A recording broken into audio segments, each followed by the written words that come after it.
Ya Rabbi bil Mustafa balligh maqasidana waghfir lana ma madha ya wasi'al karami amin tadzakkuri ghanim bidhi salam. Assalamualaikum warahmatullahi wabarakatuh. Alhamdulillah, wassalatu wassalamu ala rasulillah wa ala alihi wa sahbihi wa mawala. Gimana kabarnya sahabat Umi semuanya, terutama yang akan umroh dalam waktu dekat ini? Semoga sehat-sehat ya, dan diberikan kelancaran, kemudahan segala persiapannya. Kali ini Umi akan bahas sebuah persoalan yang banyak sekali ditanyakan oleh teman-teman semua kepada Umi, yaitu tentang bagaimana persiapan untuk umroh bagi lansia. Karena lansia ini berbeda ya perlakuannya atau berbeda kondisinya dengan orang-orang muda. Apa saja persiapannya dan bagaimana tips untuk sehat pada saat umroh bagi lansia? Mari kita simak dalam video kali ini. Tapi seperti biasa, mohon dukung dulu channel ini dengan menekan tombol like, share, dan silakan komen, serta subscribe bagi yang baru bergabung. Semoga dukungannya menjadikan Anda mendapat pahala jariah serta segera diberangkatkan ke Baitullah. Amin ya rabbal alamin. Banyak sekali yang curhat ke Umi menanyakan tentang bagaimana persiapan dan apa yang harus disiapkan bagi jamaah lansia. Terutama terkait kesehatan. Karena lansia ini biasanya sudah terserang banyak penyakit, terserang banyak keluhan-keluhan. Di satu sisi ingin melaksanakan ibadah secara sempurna, tapi di sisi lain banyak sekali kendala yang dihadapi oleh fisiknya terutama. Nah, bagaimana cara menyiasatinya? Yang pertama, teman-teman, yang paling pertama sebelum mendaftarkan umroh, maka harus perhatikan dulu ya, pertimbangkan dulu bagaimana paket yang ditawarkan yang akan dipilih oleh teman-teman semuanya untuk memberangkatkan lansia ini. Apakah di sana paketnya hotelnya dekat atau jauh? Ini harus jadi bahan pertimbangan karena bagi lansia tentu saja jarak itu sangat menentukan. Ya, kalau mungkin anak muda jarak jauh juga tidak mengapa, tidak masalah. Tapi bagi lansia ini harus perhatikan jarak untuk ke masjid harus yang dekat. Jangan yang memberatkan kepada fisiknya. Juga paket di sini juga harus perhatikan apakah sudah include makan atau tidak. Kemudian adakah pembimbing yang mendampinginya, pembimbingnya seperti apa? Apakah kira-kira pembimbingnya akan ngemong, akan mau untuk menemani dia atau tidak? Ya, pembimbingnya apakah perhatian atau tidak? Jangan sampai nanti salah menitipkan lansia ini ya, salah ikut rombongannya cuek, pembimbingnya cuek dan sebagainya, maka harus perhatikan. Begitupun dengan fasilitas yang ditawarkan yang lainnya, pesawatnya ya. Yang kedua nih, pesawatnya perhatikan, jangan memilih penerbangan yang pakai transit kalau untuk lansia ya. Usahakan penerbangan yang dipilih adalah penerbangan yang direct atau langsung. Karena ini sangat mempengaruhi loh kesehatan dan vitalitas dari jamaah, apalagi yang sepuh yang hadirnya dengan berbagai keluhan fisik. Hindari penerbangan yang transit-transit walaupun itu harganya murah. Karena lansia bukan butuh murahnya tapi butuh nyaman untuk kondisi badannya, butuh yang memahami kondisi badannya. Nah, yang selanjutnya adalah kebutuhan akan kursi roda dan pendorongnya. Apakah lansia atau orang tua kita atau mungkin diri kita nih yang nontonnya adalah para lansia butuh kursi roda atau tidak? Jika membutuhkan kursi roda dalam jangka waktu yang sering, maka sebaiknya Anda membawa kursi roda dari rumah. Boleh bawa kursi roda dari rumah? Boleh sekali, boleh.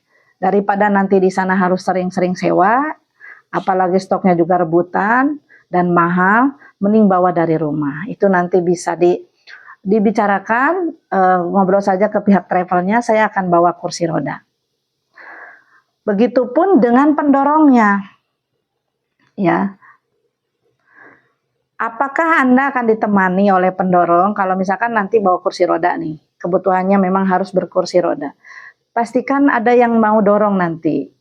Apakah pendorongnya ikut adalah keluarga yang ikut dari rumah untuk berangkat, atau mau dititipkan sama salah satu jamaah yang lain misalkan, dititipkan sama pembimbing misalkan, ya. Tapi tentu itu harus ada kesepakatan, karena ngurus orang, mendorong orang itu memang bukan perkara mudah. Jangan asal menitipkan saja, ya. Tentu ada konsekuensi yang akan mereka hadapi pada saat mengurusi, mendorong. Ya Anda harus benar-benar kasarnya ijab kabulnya gitu. Bagaimana nanti hak dan kewajiban dia pada saat harus mendorong lansia ini.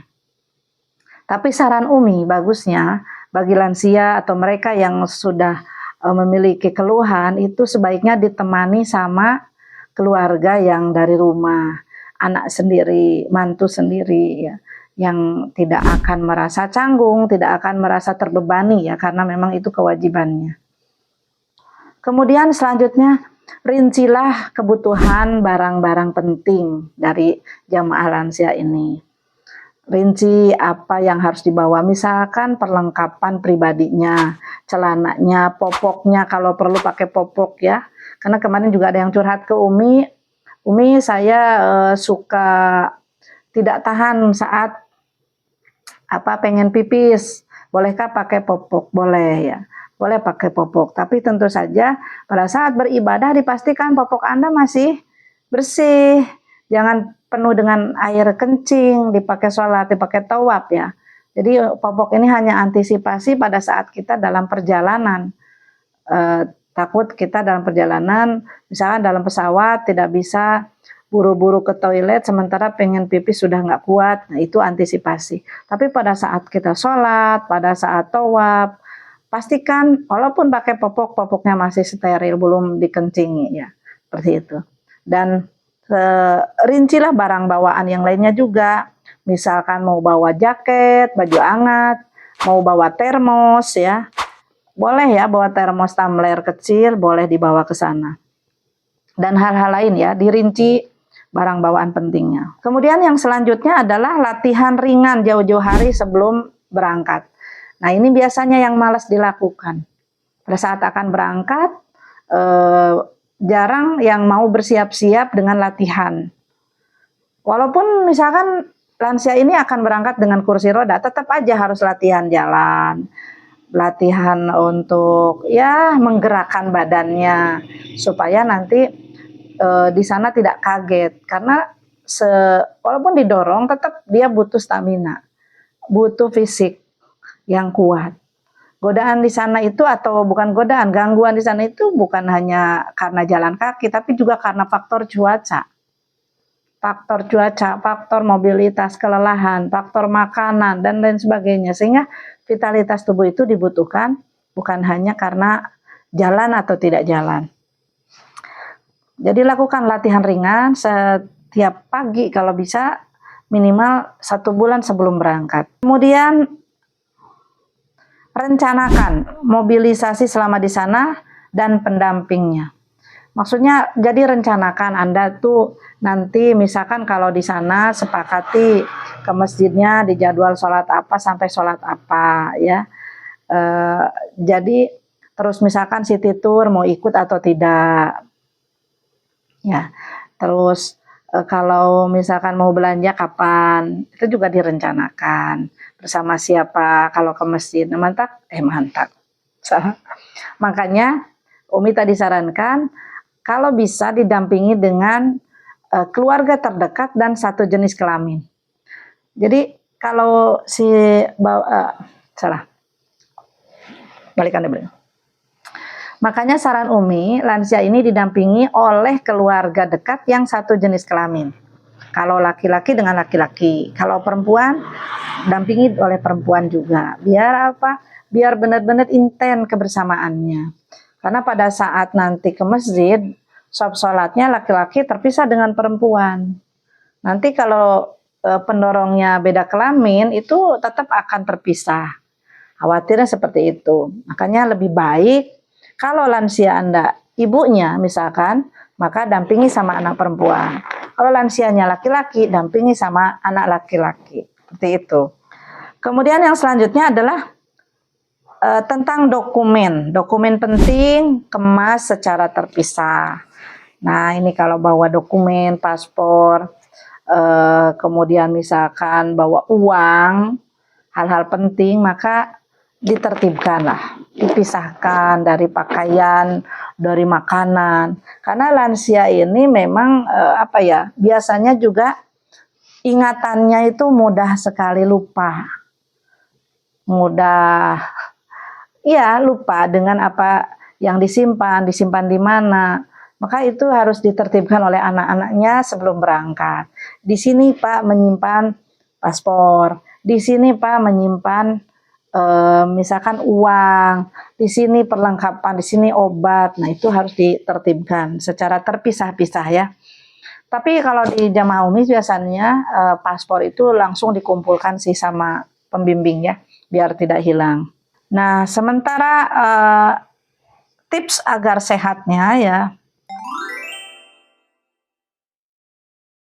di sana tuh kalau panas banget sampai kayak tertusuk-tusuk ya panasnya. Saat kita sering jalan ke masjid itu luar biasa kaki itu pegalnya. Ada yang WA Umi katanya dia meriang baru nyampe ke Mekah. Kita di sana riskan terkena dehidrasi, terkena flu, diseduh dengan air panas ya, sehingga nanti tidak akan mudah tumbang dengan sakit.